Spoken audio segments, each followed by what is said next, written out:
You gave Jameis basically a one-year deal, and that's a backup money. Then you bring in Russell Wilson, you give Russell Wilson slightly a little bit more money. And he gets an opportunity to not only continue to carry his brand and his wife's brand in New York City, he now gets an opportunity to, and I'm predicting they draft Shedeur at the number 3 spot, or Cam Ward at the number 3 spot. So they're going to have a rookie quarterback, Russell Wilson, and Jameis? Yes, you got to have 3 quarterbacks. That's a lot of energy in one room. That's what they need, though. Well, we'll get to the draft angle in a minute, but first, Key, you called it, so what do you expect from Well, he didn't call it yet. He called 2/3 of it. We got to see him after the draft. Yeah. Yeah, there's a couple more moves. That's a good take. It's a good take. What was your initial question, Joy? You called it, but what do you expect from Russ and the Giants? It's a rebuilding year, though. That's the way I look at it. I don't think they're going to be competing in, let's say, a playoff situation. And they may. You just never know with teams. It changes. But I think they're looking at it about rebuilding in the future. And I know when you say that and you're looking at veteran quarterbacks that they bring in a Jameis Winston, a Russell Wilson, and then a young guy like a Shedeur or a Cam Ward, depending on whether or not Tennessee, we have no idea until the draft comes, because the draft, there's always surprises at the top at the 11th hour. Right. Let's assume, though, like I said on Monday, TJ, that all of a sudden they take Shedeur with the 3 spot because Cleveland does something different, and Tennessee goes ahead and goes with Cam Ward, who seems to be the favorite at the number 1 spot. They bring in a Shedeur Sanders to be the 3rd guy, but he's not really the 3rd guy. He's the future. And you say, well, if I'm a veteran coach, I'm trying to not get fired.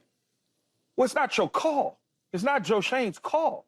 It's the owner's call, because the last great quarterback that they had won them 2 Super Bowls. So they're not passing on a quarterback at the 3 spot if he's sitting right there in their lap. There's no way in hell they're going to say, well, nah, because they tried it with Daniel Jones. It just didn't quite work out the way that they hoped it would. But when you need a quarterback in the worst way, and we've talked about it, you take him.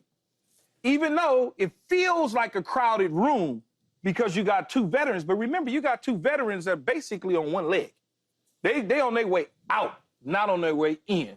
So I look at it and say that Shedeur will be there come April at the 3rd spot for them. What do you think? What do you expect from Russ and the Giants this season?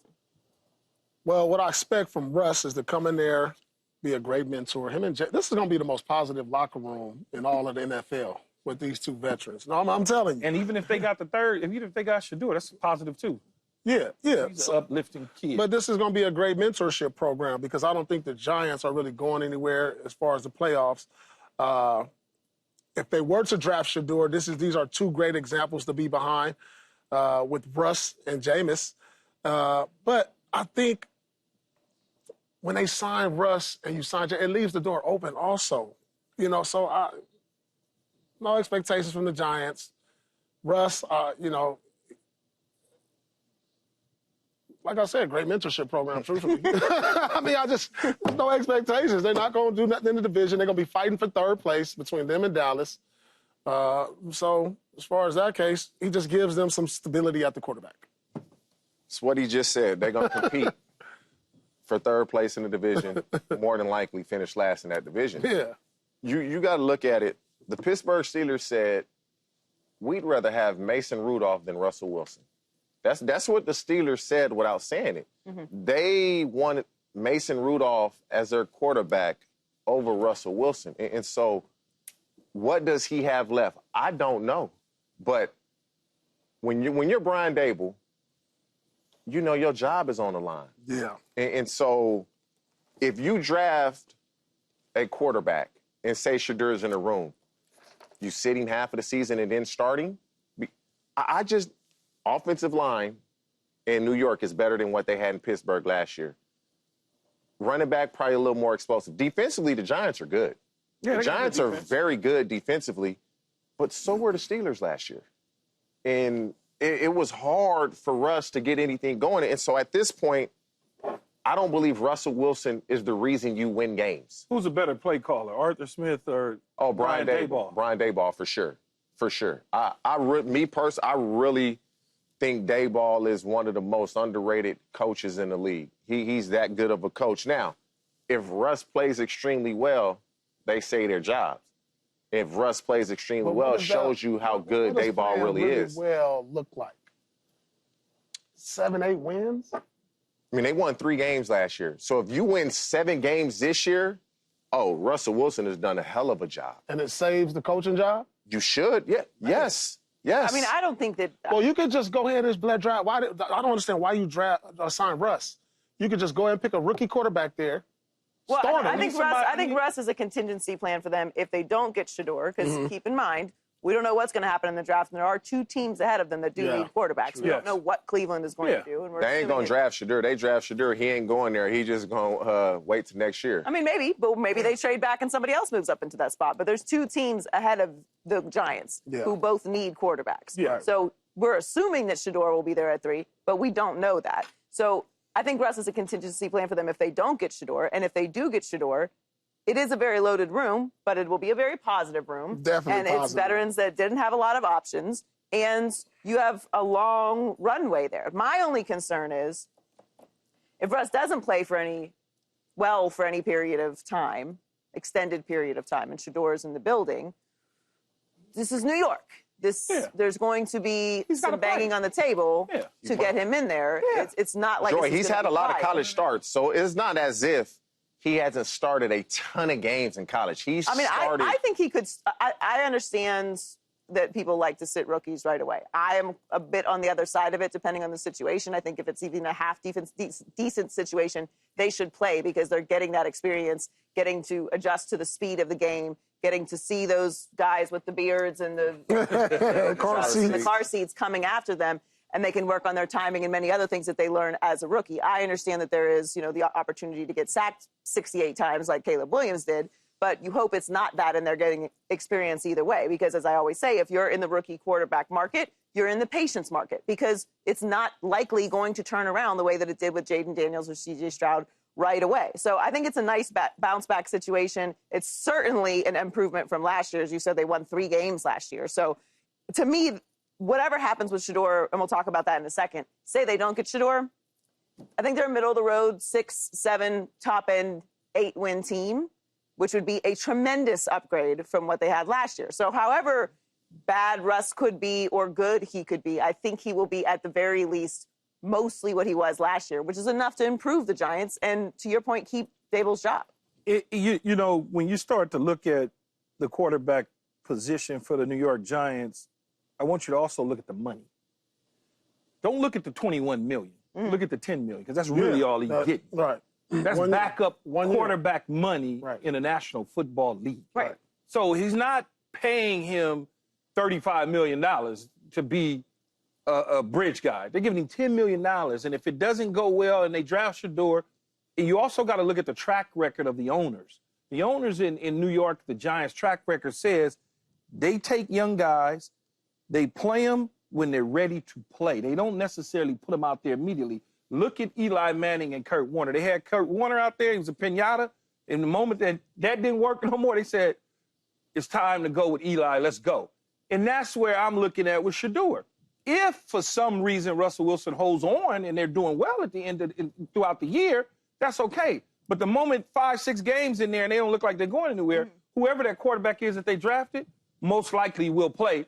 Jameis Winston is there as an emergency guy, just in case you need an extra arm in training camp, and I hate to say it that way. He's not there to compete for the starting job. He's there for the locker room. Yeah. He's there to be the emergency quarterback in the situation. I mean, you can't have too much depth at quarterback.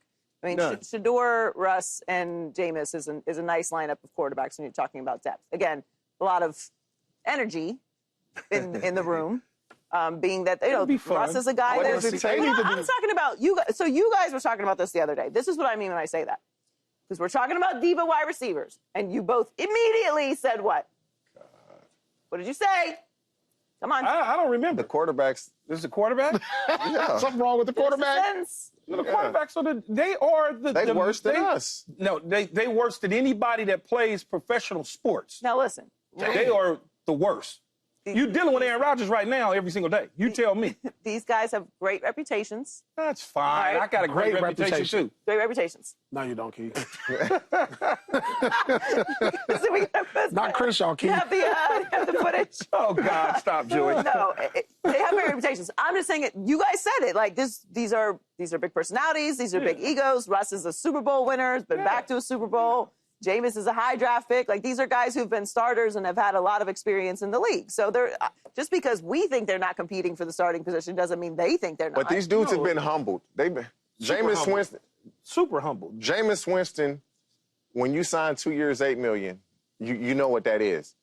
Russell Wilson, the last handful of years, has been humbled to go from winning a Super Bowl, and then what happens in Denver, and you've been a free agent this long, it humbles you. Well, if you're the coaching staff, if you're Brian Daboll and the New York Giants, they all know we coaching for our jobs. Like, we're coaching for our jobs, and so they need Russell Wilson to play well. And if he doesn't, they need to show progress if they do draft him. He needs to show progress. Like, we got this. Because if not, we drafted somebody at the third spot for the next coaching staff to develop him. Well, what does this mean for the Giants in the draft, TJ? If Shedeur is there, I'm taking him 100%. And if he isn't, that means Travis Hunter is there. Oh, I'm turning that card in 5 seconds immediately if he's on the board, because you would have him, Neighbors on one side, Travis Hunter on the side, and you got Travis Hunter on the defense side of the ball. And so, but we would assume Cam Ward's going to go 1, Travis Hunter's going to go 2, Shedeur's going to go 3, and you just got to cross your fingers. It's an inexact science when you draft quarterbacks that he's that guy. There's 4 guys for 3 spots. That's really what it boils down to. You got the 2 quarterbacks and the 2 defensive players. Abdul Carter. Abdul Carter and Hunter. And so when you're looking at it, how will the dominoes fall on April 25th? Well, all of a sudden, this Cam Ward love fest that we're seeing now, that Tennessee is pushing out there, make somebody want to come up and make that trade for them. Because I'm not convinced, no matter what anybody tells me, that he's the guy for Tennessee. I'm just not convinced that that's the move they're going to make. Because they're so bad as a team, and they need so much that a team could come up to get him. Because this is what happens during draft time. I've covered the draft for many years at the other network. As it gets closer, all the little tea leaves start, the breadcrumbs. Oh, this guy here, this guy's that. Boo, boo, boo, boo, boo. Oh, we really like him. It will take a haul to move off our spot. And then all of a sudden, before you know it, oh, they just traded the #1 pick because somebody else thinks something different. So I'm always skeptical of just penciling a guy in and saying this is where Cam Ward is going. Because Tennessee needs a lot. They do, but the thing they need the most is a quarterback. Yeah, but do we know 100% that they don't like Will Levis? Yeah. Do we know that? Yeah. When the head coach get up there and say what he said, yeah, of course. That basically lets you know, like, he got up there and said what he said, but he's still on the roster. Usually, when those things happen, they get up off of you like they did Malik Willis, quick. They didn't get up off of him real quick. I know you watched what he did. Yeah, I watched. Yeah. Here, Paul, you take it. I don't want it. What do you think is going to put him in the draft? I think for the Giants, it gives them flexibility when you have these 2 guys. You can be like, shoot, we can wait till next year to get a quarterback. They're not going to be much. They're not going to be that good this year anyway. They're going to be back in the top 10 in the draft. And they can wait till next year and get a Travis Hunter or get the best available right there while we got these 2 quarterbacks to stall for like a year or 2. And that brings up... If they don't believe in, you know what I'm saying? That brings up an interesting point, though, because we're only talking about 2. Yeah, it's only 2. But Jackson Dart, out of Ole Miss, people like him. Yeah, but you don't want to draft him that high. You may not take him that high. You might get him on the back end. You might drop out of there and come back up and get him. Yeah, absolutely. You know, it just you can do something like that. You can wait till next year. You can buy in time is what you're doing when you got Russ and Jameis. You can say, hey, you know, we'll get a linebacker. But I'm not passing on Shedeur if he sit there. Ideal situation. They might not believe he's the franchise quarterback. They may not believe it. I don't think they'll draft Abdul Carter because you have Brian Burns, you have Thibodeau. So ideally, no, you mean the Giants. Yeah, the Giants. Yeah, I don't think Yeah, the Giants. No, I Giants. don't think the Giants will do that. Ideally, the Giants would probably hope Travis Hunter can drop. But I just don't see Cleveland. Cleveland Shedeur's can gone. take a I quarterback, just though. am saying, what is Cleveland going to do with the They quarterback? need a position? quarterback. Oh, they're They like gonna Cleveland? reunite coach Kirk and quarterback. Kirk Cousins and Stefanski. That's what I believe is Kirk gonna happen. Cousins, Stefanski could be a yeah, good choice. because Deshaun Watson retore his Achilles in January, so Yeah, who knows when he's going to be back. He's only played 19 games over 3 seasons for the Browns. Yeah, he's still. I don't. Yeah, he done. Yeah, I think he's pretty much done. So you think that Kirk Cousins is with I believe Kirk Cousins, Kevin Stefanski will reunite in Cleveland. The Hawks really, they don't need him. The Hawks, the Falcons. They don't need him. That's going to be a tough to and bet so, Is there a team? and the Cleveland Browns Atlanta. need a team. It was, Yeah, he meant the birds, same birds. You know, the Seahawks, the Falcons. I was thinking birds, but yeah. The Falcons are going to trade Kirk Cousins, I believe, to the Cleveland. The Cleveland Browns need a quarterback. If the Cleveland Browns get a quarterback, They're gonna be that division going to be crazy because that defense It's good. and the players they have on that team, that's going to be a bloodbath of If you division. look at Cleveland, when they made the playoffs, they've had excellent quarterback play when they made the playoffs. Right. When Baker made the playoffs, he was playing pretty good football. The little bit of snippet that we got from Joe Flacco at the end, he was Right. playing good football for them in those handful of games that helped them make it to the playoffs. So if they can pry Kirk Cousins away, which Atlanta could absorb. They already gave him the money, so they could sit there and absorb it if they choose to do so, or they could get some draft picks. What did Kirk do last year? He played well okay up for until the like first couple week games. 9. Until like week 9 when he First fell off couple the cliff. games. He was playing games. well. They were in it. They were in it. Kirk Cousins is better than a lot of these dudes that's going to be starting week 1. And on top, I know, Joy. And Y'all on better top of that, believe in me the way you believe in Kirk, We do the way you believe believe in Aaron, We no matter believe what in I you. do. Well, we believe in you 1,000%. You know you my girl to the fullest.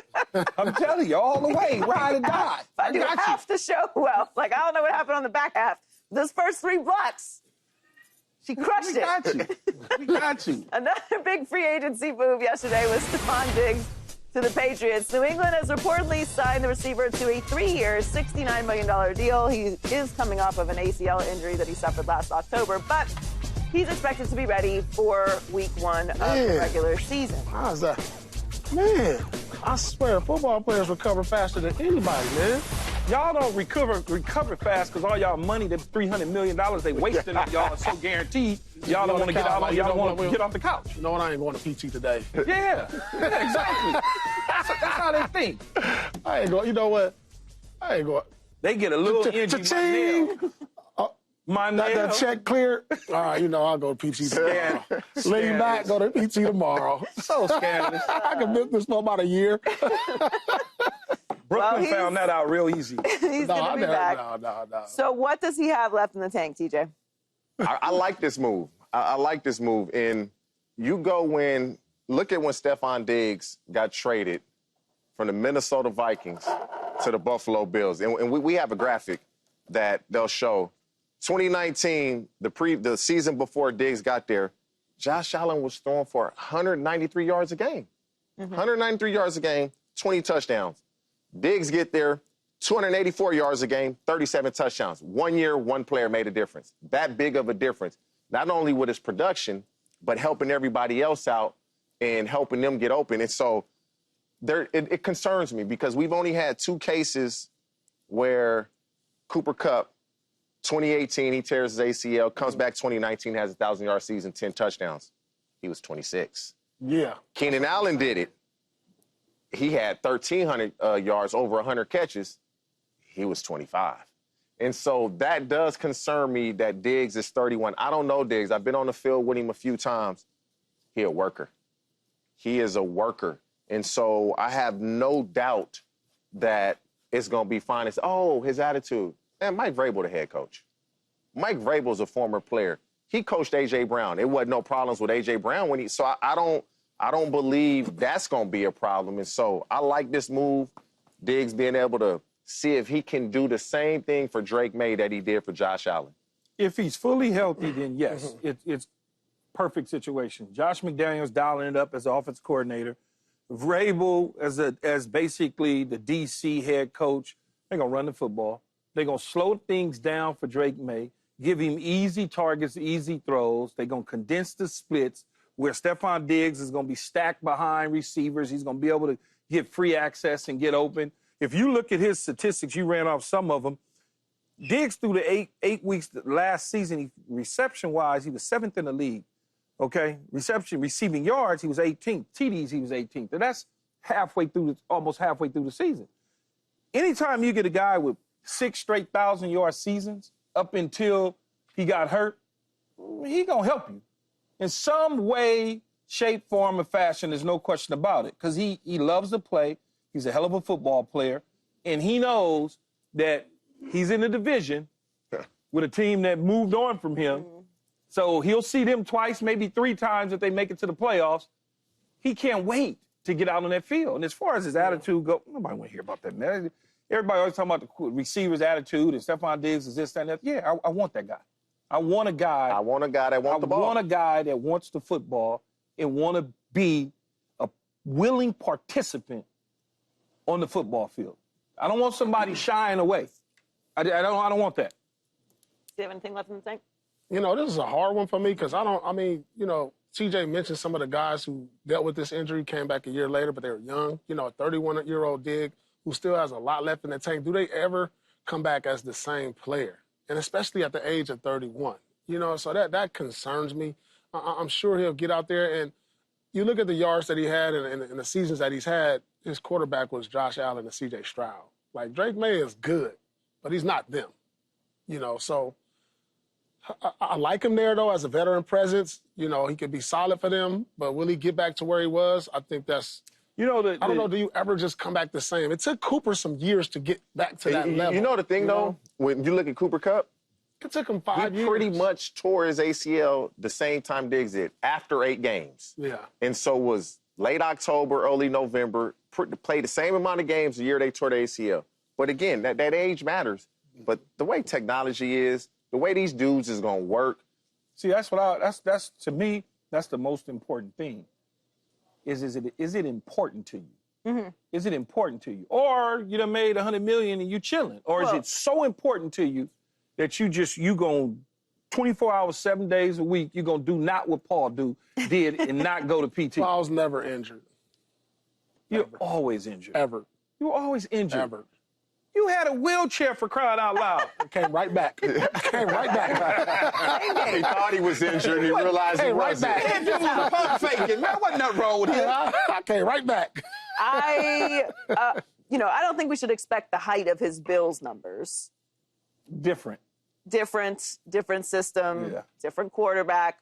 He is coming off of an injury. But, look, the Patriots offense last season, 30th ranked scoring offense, 31st ranked total offense, 32nd ranked passing offense, 29th ranked third down offense. Dang.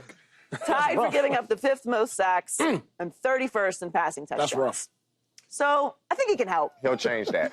I mean, that's ground floor. He can't help. That's ground floor. He can't help but to help. Has Josh McDaniels' offense as an offensive coordinator, whether it was in New England or with Denver or the Raiders, ever been at the bottom?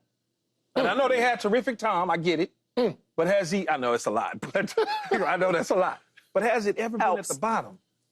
Like I think they're going to be much improved. Yeah, much improved. I mean, you can't go nowhere but up from there. So let's hope. Subscribe here to get the latest from Speak and go watch a few segments from our other shows on FS1.